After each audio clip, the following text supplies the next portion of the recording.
Hello friends, இப்போ நம்ம எங்கே வந்திருக்கோன்னா முருகனின் 7ஆம் படை வீடு என்று சொல்லப்படுகின்ற ரொம்ப நாள் என்னோடய பக்கெட் லிஸ்ட்டில் இருந்த இந்த மருதமலைக்கு தான் வந்திருக்கோம்.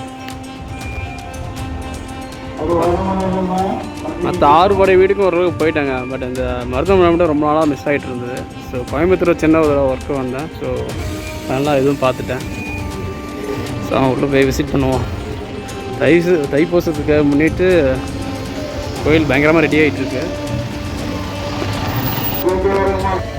ஃப்ரெண்ட்ஸ், நாளைக்கு தான் தைப்பூசம். பட் அன்றைக்கே மக்கள் நிறைய இடத்துல வரும்போது நிறைய பேர் காவடி எடுத்துக்கிட்டோம், பால்குடம் எடுத்துகிட்டோம். நிறைய பேர் பாத யாத்திரை நிறைய பேர் வந்துட்டு இருந்தாங்க. அது நிறைய பேர், அதுவும் நாளைக்கு தான் தைப்பூசம், இன்றைக்கே நிறைய பேர் வர ஆரம்பிச்சிட்டாங்க.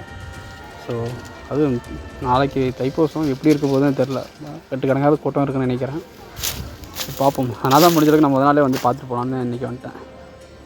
ஸோ அங்கே உள்ளே போய் சாமியோட தரிசனத்தை பார்ப்போம்.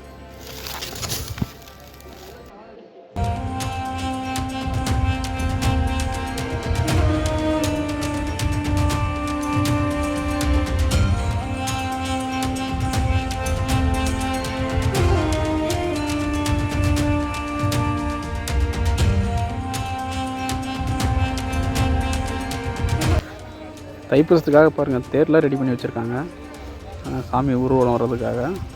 ஸோ சூப்பராக ரெடி பண்ணிகிட்ருக்காங்க. அண்டு இப்போ தான் உள்ள தரிசனம் முடிச்சுட்டு வெளியே வராங்க.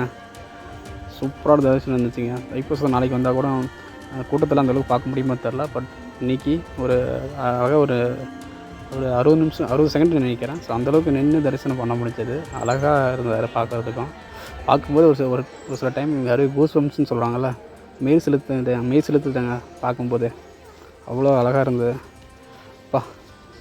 ரொம்ப நாள் கனவு ஃபைனலாக நிறைவேறிடுச்சு. பார்த்துட்டு வெளியே வந்ததுக்கப்புறம் பிரசாதம் கொடுத்தாங்க. சொல்லவா வேணும், கோயில் பிரசாதம் எப்பவுமே அல்டிமேட் தான். ஸோ அதையும் முடிச்சுட்டு அப்படியே கொஞ்சம் ரிலாக்ஸ் பண்ணிட்டுருக்கேன்.